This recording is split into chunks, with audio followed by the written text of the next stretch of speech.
प्यारे बच्चों, एग्जाम की प्रिपरेशंस के लिए क्या आप चैप्टर की क्विक रिवीजन को ढूंढ रहे हैं? क्या आप सोच रहे हैं कि एग्जाम से पहले 15 से 20 मिनट में मैं अपने चैप्टर को रिकॉल कर लूं? तो ये वीडियो आपके लिए इंपॉर्टेंट है।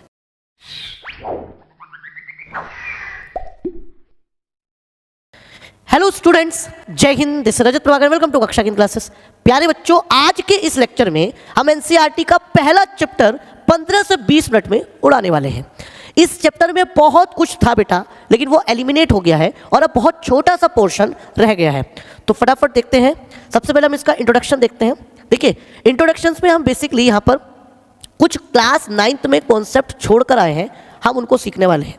जैसे फंडामेंटल प्रिंसिपल ऑफ अर्थमेटिक, ठीक है, ये क्या होती है हम ये सीखेंगे। साथ ही साथ इर्रेशनल नंबर को फिर से डिस्कस करेंगे। इर्रेशनल नंबर्स क्या होते हैं, उनको कैसे प्रूफ करते हैं, ठीक है, इनके बारे में डिस्कस करेंगे। तो जो चीज़ें क्लास 9th में आपसे छूट गई थी वो आप क्लास 10th में स्टार्ट करेंगे। कोई भी टॉपिक एनसीईआरटी का इस लेक्चर से बचकर नहीं जा सकता, तो वीडियो में लास्ट तक बने रहिए ताकि आप बहुत अच्छे से चीज़ें समझ पाएँ। देखिए, थ्योरम 1.1 वही concept fundamental theorem of arithmetic क्या कहता है?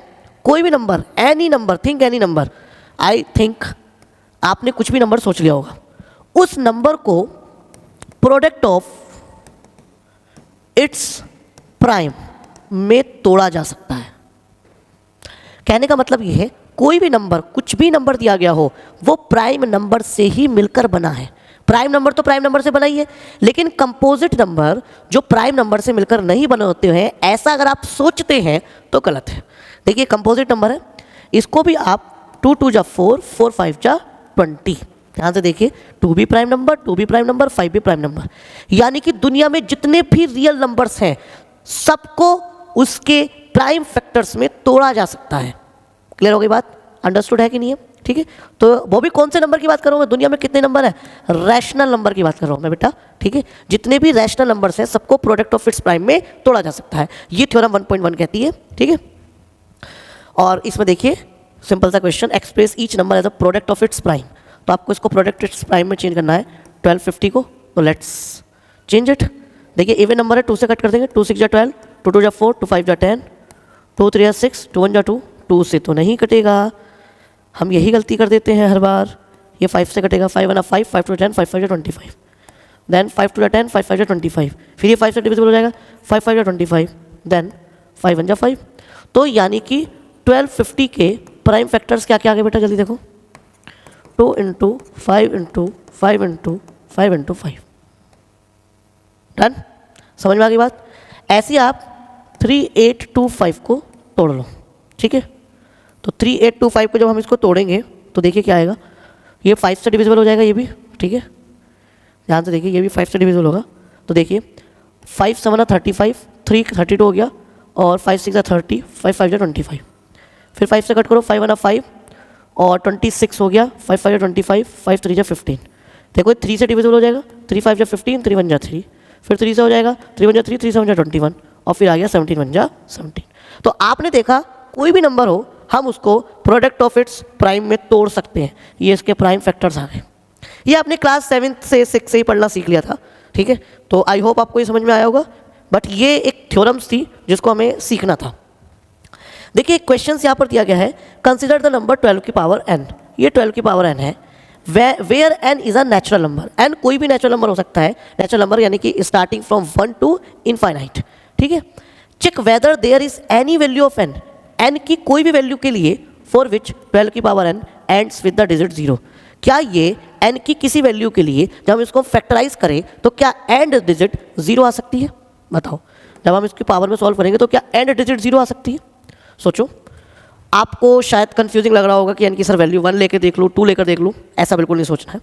एक सिंपल सा कॉन्सेप्ट यूज करेंगे, 10 लाना है ना, 0 कैसे बनते हैं? सिंपल सी बात बताओ सर, 0 2 और 5 की मल्टीप्लाई से बनेंगे। देखो, 2 5 10, अंडरस्टूड? कहने का मतलब ये है, 10 बनने के लिए प्राइम फैक्टर में 2 और 5 दोनों का होना जरूरी है। एटलीस्ट 1 5 हो, ठीक है, एटलीस्ट 1 2 हो तो 10 हो, यानी कि मिनिमम फैक्टर हमें 2 और 5 चाहिए। अब हम यही चेक करेंगे क्या 12 में 2 और 5 दोनों आते हैं कि नहीं आते। अगर 2 और 5 दोनों आते हैं तो इसका मतलब ये एंड डिजिट पर 0 देगा, वो हम पता कर लेंगे, ठीक है। अब देखो, 2 6 जा 12, 2 3 जा 6, 3 × 3, ओ भैया इसके प्राइम फैक्टर्स में तो 2 आ रहा है लेकिन 5 नहीं आ रहा है। इसका मतलब क्या है कि इसके प्राइम फैक्टर में 2 और 5 दोनों नहीं आ रहे हैं, तो इसका मतलब कभी भी इसके प्रोडक्ट से एंड डिजिट में 0 बन ही नहीं सकता। ध्यान से सुनिए, इनका प्रोडक्ट करने पर एंड डिजिट में कभी भी 0 नहीं बन सकता, नो। तो आप क्या लिखेंगे इसमें, as we found that prime factor of 12 are क्या है 2 मल्टीप्लाइड, सॉरी इसको मल्टीप्लाई करके लिखेंगे 2, 2 and 3. It does not contain 5 in its prime factors. ठीक है, तो ये क्या है, प्राइम फैक्टर्स आता ही नहीं, कंटेन ही नहीं करता 5। और जब 5 कंटेन नहीं करता तो क्या एन की किस वैल्यू के लिए आंसर आएगा, नो वैल्यू। एन की किसी भी वैल्यू के लिए ये एंड डिजिट 0 नहीं दे सकता। आई होप आपको समझ में आ गया होगा कि इसकी एन की कोई भी वैल्यू एंड डिजिट 0 क्यों नहीं बना सकती। चलिए let's move to the next topic, that is relation between LCM and HCF. ये आपने पढ़ रखा है, जैसे ही क्वेश्चन दिया गया है एचसीएफ 2 नंबर्स का 45 है और वो एलसीएम पूछ रहा है, तो हम क्या जानते हैं, HCF multiply LCM equals to product of 2 numbers. ठीक है, डन, क्लियर है बात, अंडरस्टूड है। तो भैया फर्स्ट नंबर क्या आएगा 135, सेकंड नंबर कितना दिया गया बेटा 225, और इनका एचसीएफ कितना दिया गया बेटा 45, और आपसे क्या पूछ रहा है इससे एलसीएम, तो पुट कर दो, एचसीएफ की जगह 45 पुट कर दिया, एलसीएम फाइंड करना है प्रोडक्ट ऑफ 2 नंबर्स, यानी कि प्रोडक्ट इनका हमने ऐसे करके लिख दिया। 5 से काट दो, 5 9 45, 5 4 20, 5 5 25, 9 से काट दो, 9 5 45। तो एलसीएम कितना आ गया बेटा 135 × 5, यानी एलसीएम आ गया 5 5 25, 2 कैरी, 5 3 15, 2 17, कैरी लगा 1, 5 1 5 और 1 6, डन। ये आ गया इसका एलसीएम। कितना बेसिक क्वेश्चन है, मैंने कहा ना इस चैप्टर में कुछ है ही नहीं, सब पिछला पढ़ा हुआ है। जो कुछ नया पढ़ोगे वो एक टॉपिक है छोटा सा, वो आप नया पढ़ोगे, बाकी हम जस्ट रिकॉल कर रहे हैं। पढ़ते आगे, रिविजिटिंग इर्रेशनल नंबर। देखिए इर्रेशनल नंबर क्या होते हैं, इर्रेशनल नंबर का एक सिंपल सा कॉन्सेप्ट है, 2 टाइप के नंबर इर्रेशनल नंबर होते हैं, एक तो जिनको पी अपॉन क्यू की फॉर्म में चेंज नहीं किया जा सकता, सिंपल, और एक होते हैं non terminating non repeating decimal number. Understood, non terminating non repeating decimal number जो है वो इरेशनल नंबर होते हैं। समझ में आ गई बात, अंडरस्टूड है। अब जरा मेरी बात ध्यान से सुनो सर, थोड़ा एग्जाम्पल देकर समझाओ। जैसे √5 को आप बताओ चेंज करो पी अपॉन क्यू की फॉर्म में। सर आप कहोगे सर ये तो √5/1 है, भैया पी एंड क्यू आर क्या होने चाहिए, इंटीजर्स होने चाहिए, और √5 इंटीजर्स नहीं है। समझ में आई। तो अगर कोई बच्चा सोचता है √5/1 पी अपॉन क्यू की फॉर्म में, तो दैट यू आर रॉन्ग। अच्छा, नॉन टर्मिनेटिंग नॉन रिपीटिंग क्या होते हैं, जैसे कोई भी नंबर हो गया डेसिमल नंबर, ठीक है, अब उसमें क्या है कुछ भी रिपीट नहीं हो रहा है। नॉन टर्मिनेटिंग का मतलब ही क्या होता है कि डिवाइड कंप्लीटली, मतलब डिवीजन कंप्लीट नहीं हुई है, बार बार रिमाइंडर आ रहा है। तो देखिए उसके लिए डॉट डॉट चल गया, वो नॉन टर्मिनेटिंग हो गया। नॉन रिपीटिंग या नॉन रेक्यूरिंग किसे कहते हैं, नंबर बार बार किसी प्रॉपर सीक्वेंस में रिपीट नहीं हो रहा है। या देखिए 2 1 3 4 5 4 8 5 1 3, एक प्रॉपर नंबर या proper group of number repeat आगे चलकर नहीं हो रहा है, तो इसका मतलब क्या है, ये नॉन टर्मिनेटिंग नॉन रिपीटिंग है। और इन नंबर्स को हम कहते हैं irrational number. Got the point, I hope आपको समझ में आया होगा।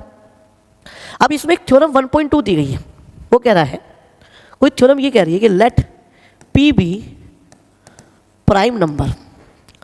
पी एक प्राइम नंबर है, ठीक है, मान लो पी स्क्वायर को ए डिवाइड कर देता है, सो इट इम्प्लाइज दैट कि पी को भी ए डिवाइड 100% करेगा। सर समझे नहीं क्या बोला आपने। लेट से 5 की पावर 3 को 5 ने डिवाइड कर दिया, ठीक है, अंडरस्टूड। तो देखो ध्यान से, या फिर मैं और अच्छा एग्जाम्पल लेता हूँ, बड़ा एग्जाम्पल, 25 की पावर 3 को 5 ने डिवाइड कर दिया, ऑब्वियसली बातें कर देगा, ठीक है। क्योंकि 25 इंटू 25 इंटू 25 अपॉन 5, और वैसे भी ये स्क्वायर लो, ठीक है, तो ज़्यादा बेहतर रहेगा, थ्योरम के अकॉर्डिंग स्क्वायर ही दिया गया। डन। तो देखो 5 5 25 कट गया। अब अगर हम खाली p भी लेते हैं, देखो p का मतलब स्क्वायर हटा दिया हमने, अब हम सिर्फ 25 ले रहे हैं, तो देखो 25 भी इससे डिवाइड होगा। Got the point. अगर किसी नंबर का स्क्वायर किसी नंबर से डिवाइड हो रहा है तो इसका मतलब वो फैक्टर इसमें था, स्क्वायर में। ये वाला भाई डिवाइड तभी तो पॉसिबल होती है जब ये नंबर इसके फैक्टर में हो, और जब ये इसके फैक्टर में है, इसके स्क्वायर के फैक्टर में है, तो इसका मतलब इसके स्क्वायर रूट में भी होगा। और देखिए यही थ्योरम है, और इसी का हम बहुत बड़ा इस्तेमाल करेंगे किसी भी नंबर को इरैशनल प्रूफ करने के लिए, ठीक है। तो हमारे सामने वही क्वेश्चन दिया गया है कि चलो क्वेश्चंस को इंप्लीमेंट करते हैं। क्वेश्चंस क्या है, देखो बड़ा सिंपल सा क्वेश्चन है और फ्री के 3 नंबर देकर जाता है, पढ़ो ध्यान से। कह रहा show root 5 is a irrational number. बड़े रिलैक्स माइंड से आप इस क्वेश्चन को समझेंगे। क्या दिया गया, लेट रूट 5 इज अ, मैंने इसको मान लिया इज अ रैशनल नंबर। अच्छा, अगर रूट 5 मैंने रैशनल एज्यूम कर लिया, मैंने मान लिया, हम क्या कॉन्सेप्ट लगाएंगे, इसको रैशनल लेकर चलेंगे और रैशनल की कंडीशन को ये सेटिस्फाई नहीं कर पाएगा नीचे आके, तो इसका मतलब जो हमने माना था कि ये रैशनल है वो एक्चुअली रैशनल नहीं होगा, ठीक है, वो क्या होगा, इरैशनल होगा। और जब इरैशनल होगा तो इसका मतलब क्या है भाई, रैशनल होगा तो इसका मतलब क्या है, इरैशनल हो गया, रैशनल की कंडीशन को सेटिस्फाई नहीं कर रहा। तो let root 5 is a rational number, root 5 rational number है, देन रूट 5 किसके इक्वल हो गया, हमने मान लिया r अपॉन s के, whereas r and s are को प्राइम्स।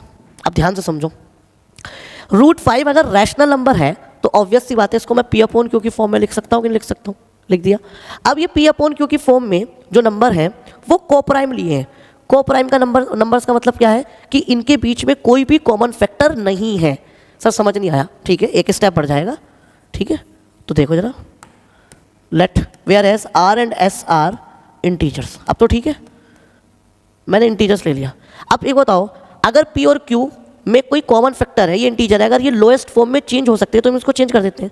तो हमने इसको काट के लोएस्ट फॉर्म में चेंज कर दिया, तो लोएस्ट फॉर्म में यानी कि r अपॉन s को लोएस्ट फॉर्म में चेंज कर लिया, और चेंज करके लेट से ये और छोटी फॉर्म बन गई और सिंप्लीफाइड फॉर्म बन गई, that is p upon q। Understood, ठीक है। After changing into lowest form, हमने इसको लोएस्ट फॉर्म में चेंज कर लिया, तो लोएस्ट फॉर्म में चेंज करने के बाद क्या आ गया, root 5 equals to let's say p upon q क्या आ गया। Now whereas p and q are coprimes, जहां पर p और q क्या है, को प्राइम्स है। क्या आपको मेरी बात समझ में आ गई, यस और नो? सर आ गई। अब एक बताओ, अगर ये को प्राइम्स हैं, बहुत ध्यान से सुनना, यही लॉजिक आगे चलकर काम आएगा। ये बताओ, अगर ये p और q को प्राइम्स हैं तो ये किसी भी कॉमन फैक्टर से डिवाइड नहीं होंगे। मतलब p अगर लेट से 5 से डिवाइड हो रहा है आगे चलकर, तो q भी 5 से डिवाइड नहीं होगा। क्यों? क्योंकि हम इनको ऑलरेडी लोएस्ट फॉर्म में चेंज कर चुके हैं, यानी कि हम इनमें जो कॉमन फैक्टर था वो ऑलरेडी कट कर चुके हैं। अब इसमें कोई भी कॉमन फैक्टर नहीं है p अपॉन q में, r अपॉन s में था कॉमन फैक्टर, उसमें हमने इसको लोएस्ट फॉर्म में चेंज कर लिया, कॉमन फैक्टर से कॉमन फैक्टर को कट कर दिया, तो उसके बाद ही तो ये p अपॉन q आया, और तभी ये कोप्राइम है। अगर ये कोप्राइम है तो इसमें कोई भी कॉमन फैक्टर नहीं है, तो p और q सेम ही नंबर से डिवाइड नहीं होने चाहिए। अगर p और q सेम नंबर से डिवाइड हो गए तो इसका मतलब जो कंडीशन हम लेकर चले थे कि ये रैशनल नंबर हमने माना था, वो रैशनल नंबर नहीं होगा, वो गलत मान लिया है। क्या आपको मेरी बात क्लियर हो गई? जल्दी बोल दो तुरंत, क्लियर हो गई कि नहीं होगी? आई होप हो ही गई होगी क्लियर। मूव चलते हैं, आगे चलते हैं।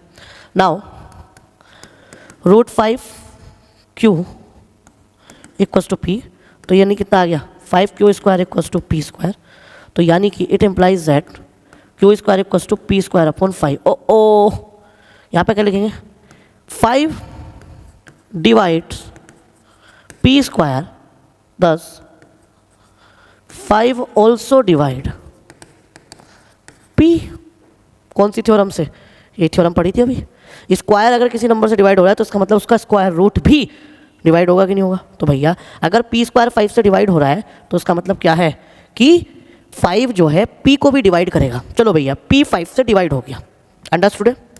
अब एक बात बताओ, ये इससे डिवाइड हो गया तो इसका मतलब क्या है, P, लेट्स से P क्या लूँगा मैं, 5C। भैया मल्टीपल ऑफ 5 लूँगा नहीं लूँगा? जब P 5 से डिवाइड हो गया तो इसका मतलब P में डेफिनेटली 5 था, और जब P में डेफिनेटली 5 था तो मैंने इसमें P की वैल्यू अपने लेट से 5C मान ली, कोई दिक्कत? तो ये आ गया। नाउ पुट करो Q square equals to P square की जगह यानी 25C स्क्वायर अपॉन 5, ये 5 5 25 आ गया। तो इसका मतलब अब ध्यान से देखो, C स्क्वायर की वैल्यू कितनी आ गई, Q स्क्वायर अपॉन 5। ओ ये तो भैया अपराध हो गया। देखो P स्क्वायर को 5 ने डिवाइड किया था अभी, तो इसका मतलब P भी डिवाइड हुआ। लो जी, अब Q स्क्वायर भी 5 से डिवाइड हो गया, इसका मतलब Q भी 5 से डिवाइड होगा, और ये दोनों के दोनों P और Q सेम ही फैक्टर 5 से डिवाइड हो गए। इसका मतलब ये हमारा जो कॉन्ट्रडिक्शन है वो क्या हो गया, गलत साबित हुआ। हमने कॉन्ट्रडिक्शन गलत लिया था, ठीक है, बात आई समझ में? तो इसका मतलब जो चीज हम रैशनल लेकर चले थे that is not rational, that is actually a irrational. Simple. Here 5 divides Q square, thus 5 also divide, ठीक है, Q। Its means P and Q both divided by 5 only। इसका मतलब क्या है, हम जो कॉन्ट्रडिक्शन लेकर चले थे वो रॉन्ग हो गया। That we as our assumption is wrong, √5 is not a rational number, it's a irrational number। बहुत आराम से एक एक स्टेप आपको बहुत बारीकी से समझाया। अक्सर ये बच्चे क्वेश्चंस को विजुलाइज नहीं कर पाते हैं, दैट्स वाई मैंने इसको बहुत स्टेप बाय स्टेप आपको समझाया। आई होप आपको समझ में आया होगा। नहीं आया तो पॉज करके पीछे दोबारा देखिए, आपको फिर से समझ में आएगा। अब एक क्वेश्चन इस टाइप के फॉर्मेट का है, show that √5 - 3 is a irrational number. Very easy. अब क्या करें, ये इरैशनल नंबर है तो हम क्या करेंगे, let √5 - 3 is a rational number. देखो यहाँ इरैशनल के साथ रैशनल आ गया। अगर इरैशनल के साथ रैशनल आ जाए तो आपको करना क्या है बच्चे, इरैशनल के साथ रैशनल आ जाए तो करना क्या है बताओ? कुछ नहीं करना भाई, ये रैशनल है, बताओ 5 5 के इक्वल क्यों होता है? क्योंकि ये भी रियल नंबर, ये भी रियल नंबर है ना। समझ में आई बात? मैं इसी लॉजिक को आगे चलकर यूज़ करूँगा, ध्यान से देखना।